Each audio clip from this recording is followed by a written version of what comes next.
It's Friday, and we're cooking an awesome cottage pie because it's March. St. Patty's Day is right around the corner. Oh man, that's a lot of steps.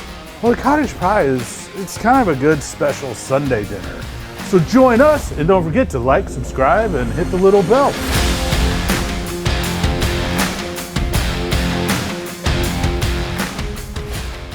That's right, we're cooking a cottage pie. Why? Well, because it's March. St. Patty's Day is right around the corner, and this is a great meal to have if you're gonna celebrate, because it's nice and hearty. Truth be told, it's a great meal the day after, in case you had too many green beers there. So, yeah, but it's really cool. It's like a shepherd's pie. The only reason it's a cottage pie is because we are using beef, and that's really the only difference between shepherd's pie and cottage pie. Even though most people say, I'm making a shepherd's pie, here's beef. No, it's technically a cottage pie. We decide, some people don't like lamb as much, and instead of mashed potatoes, we're doing potatoes au gratin on top. Yeah, so that's I haven't seen that done before. And it is good. And we already made up our nice little cheese sauce. And if you want to know, it's the same technique as our croque madame, and you can find that video. But Yes, also the exact recipe and the little differences that we did compared to the one on croque will be down in the description. So check that out. So the first things first is we got our little Dutch oven. We're gonna put in some olive oil because we're gonna first start cooking our mushrooms. I don't know, most people go, well, put the meat in first. But I like to start with the mushrooms, get them a little brown, then add the meat, cook them down, because mushrooms are kind of like a little flavor bomb. They absorb and release. So we're just gonna add those to there and get that rolling. Now, so this is gonna take probably about 3 to 4 minutes. You just wanna kind of get them brown. You're gonna suck up that oil because they are mushrooms. While that's working, I've got about a tablespoon of water in here. And so, in a half teaspoon of baking soda, we're gonna kind of make a little paste out of that. And the reason is we're gonna add our meat into that and toss it all around with that. And that baking soda, this little slurry, we'll get into all that. We're gonna let it sit for a few minutes while these mushrooms are working.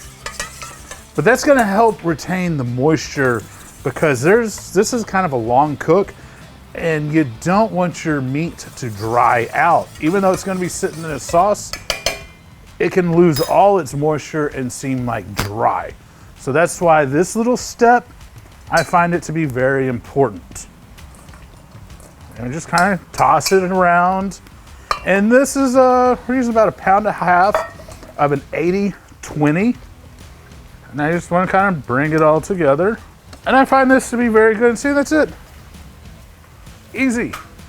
Now, I gotta wash these meaty hands. All right, so our mushrooms are just about there. Getting perfect. You can see a lot of that, their moisture's come off. Getting a little bit of color on them. It's just what we want.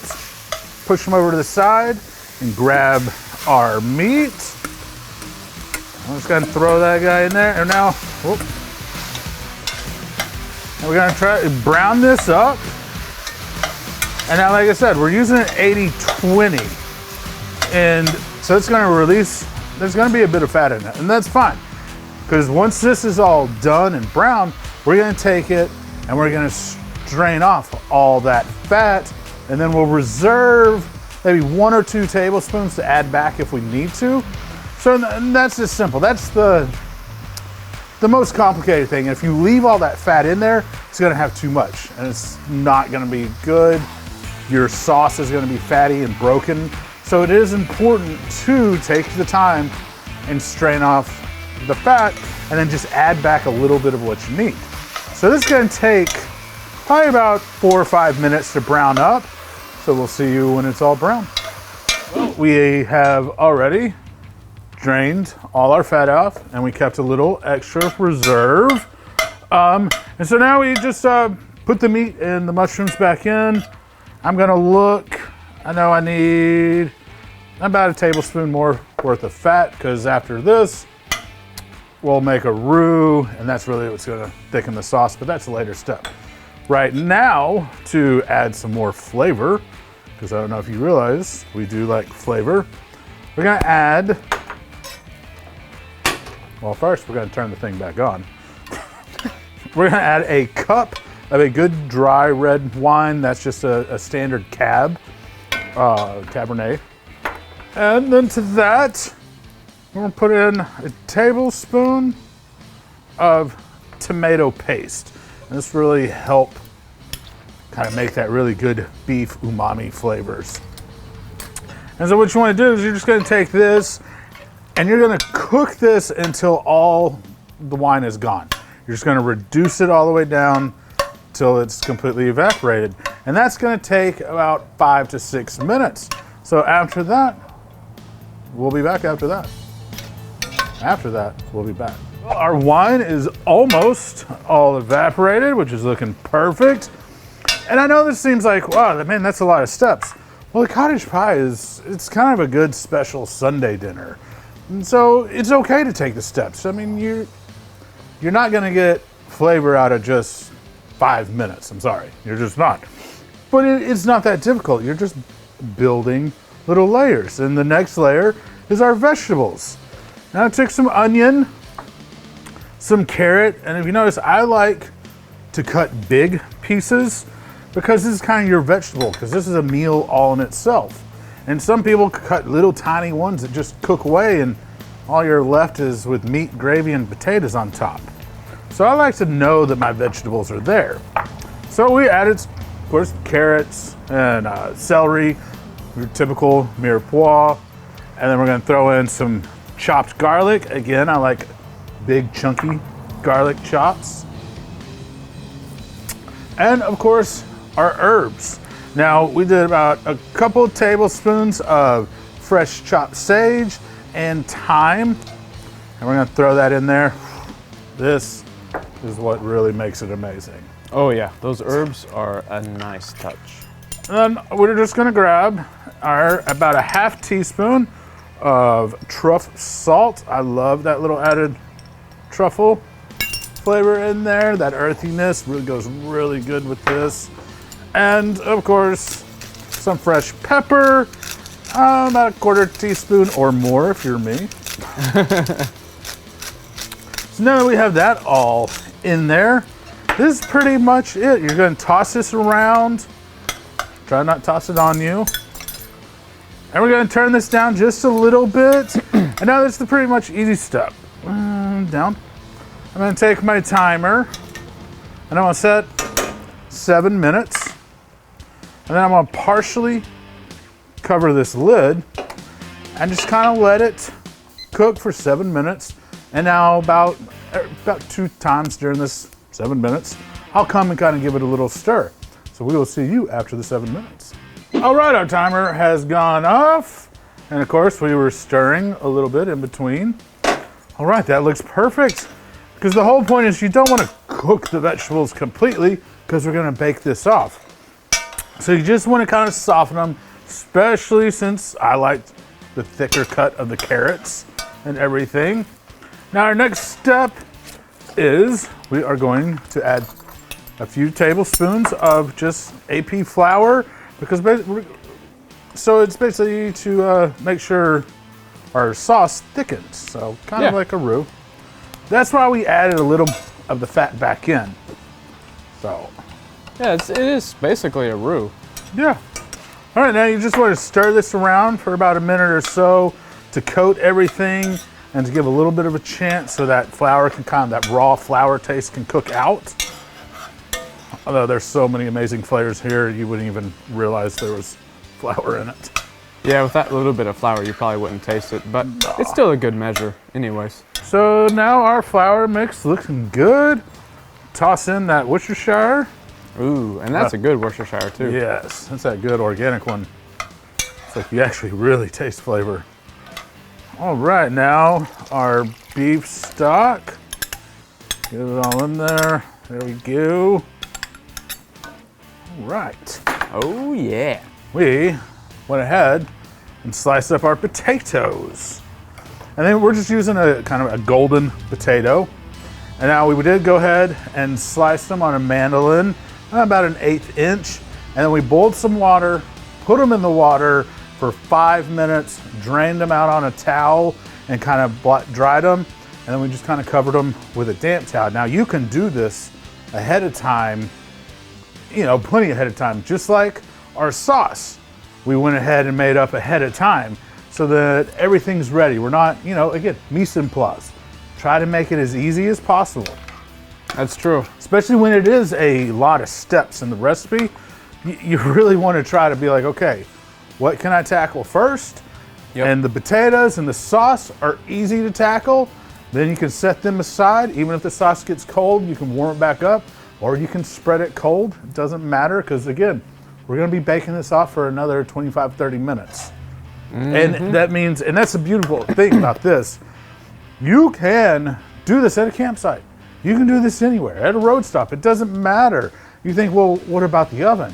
Well, you do need a camp Dutch oven. So you can do everything, and your sauce and all that. Build the pie inside of your Dutch oven instead of us putting this in a pie dish.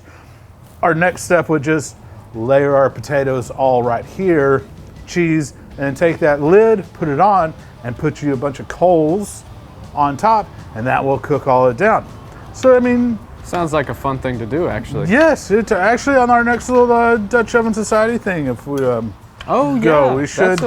That's a good recipe to do. Yes, we should do it for their March meeting, actually. Yes. Oh, that's a good idea. All right. Well, and we'll show you all some updates if we get around to doing it and how it worked out. Yeah. Of course, it'll work out perfectly. As you see, our sauce is warmed back up. Ooh, that's a great little sauce.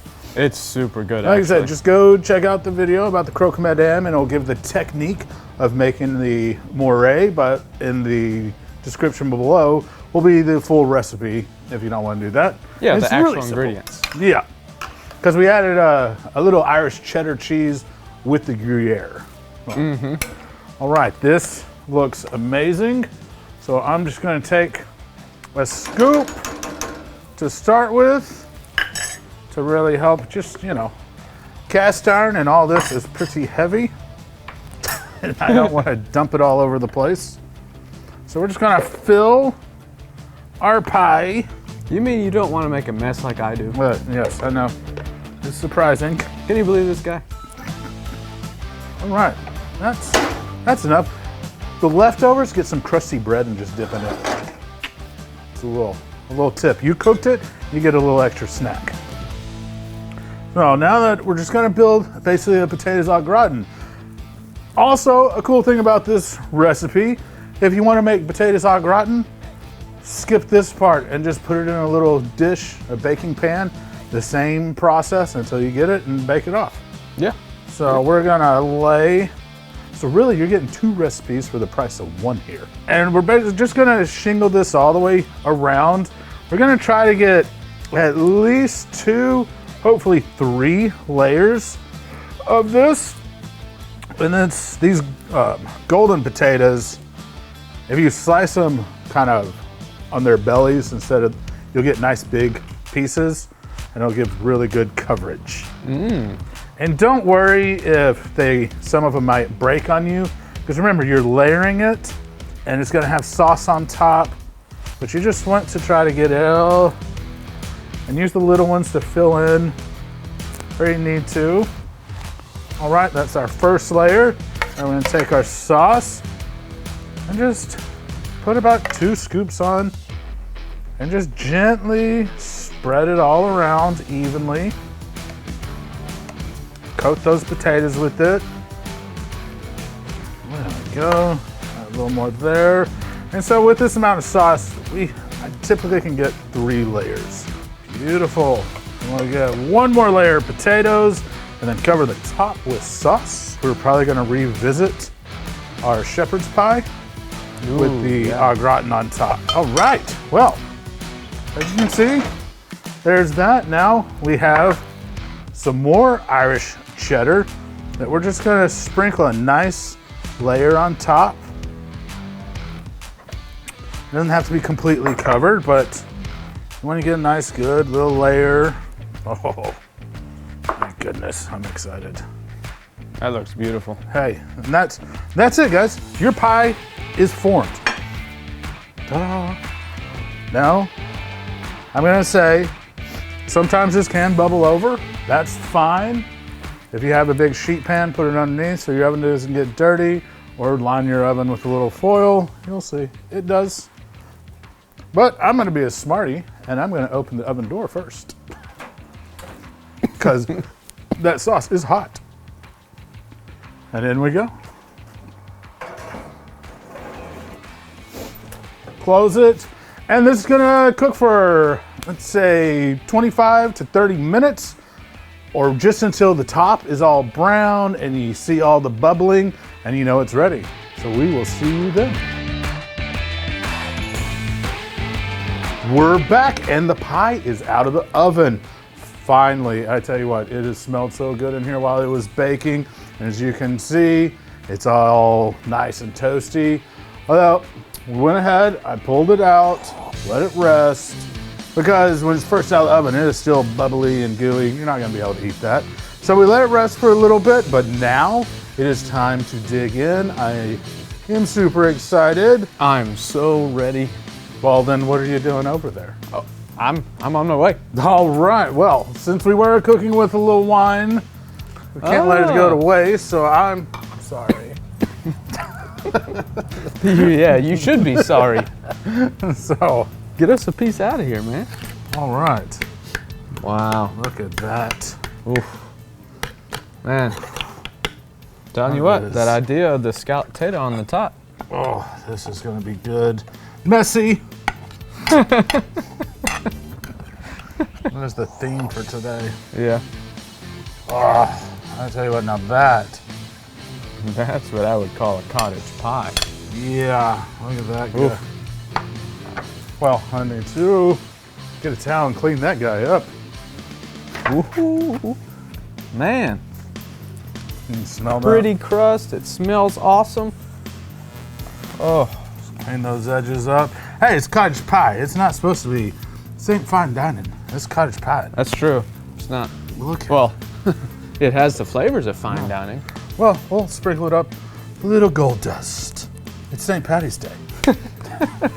That's kind of cool. All right. There you go. Look, there's little shimmeries all over the place. Let's fork it up. All right, you ready? Yeah, Ooh. I want to get some of this. You can have that I'm piece. gonna that's steal fine. that potato. Yeah, that's fine. I'll take this one right here. Get some of that good meat and those veg. Oh yeah. Ooh, y'all seriously wish y'all should be there. Or Yeah. here. Yeah.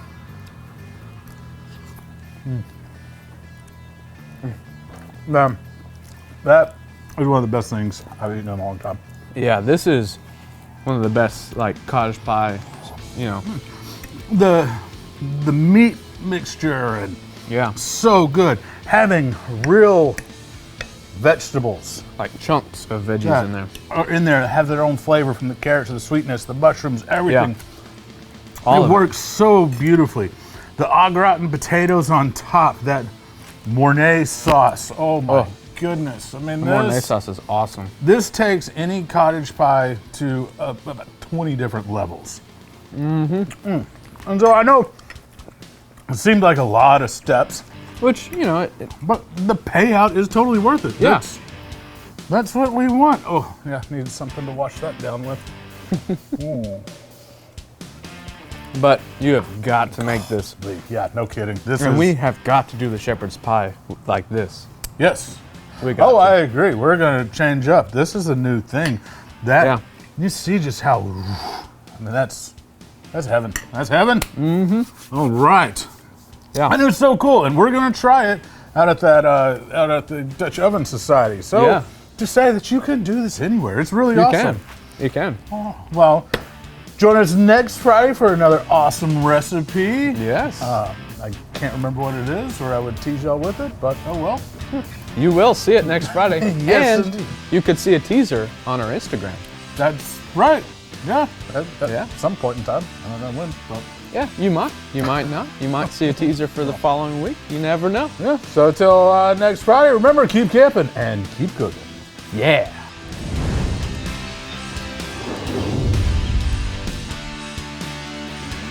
So funny with the gold dust on there. I just ate gold. How Oh, do we flavors. make it so good? I don't know. How do people make it so bad? I don't know. Follow our recipe and you won't. Mm-hmm.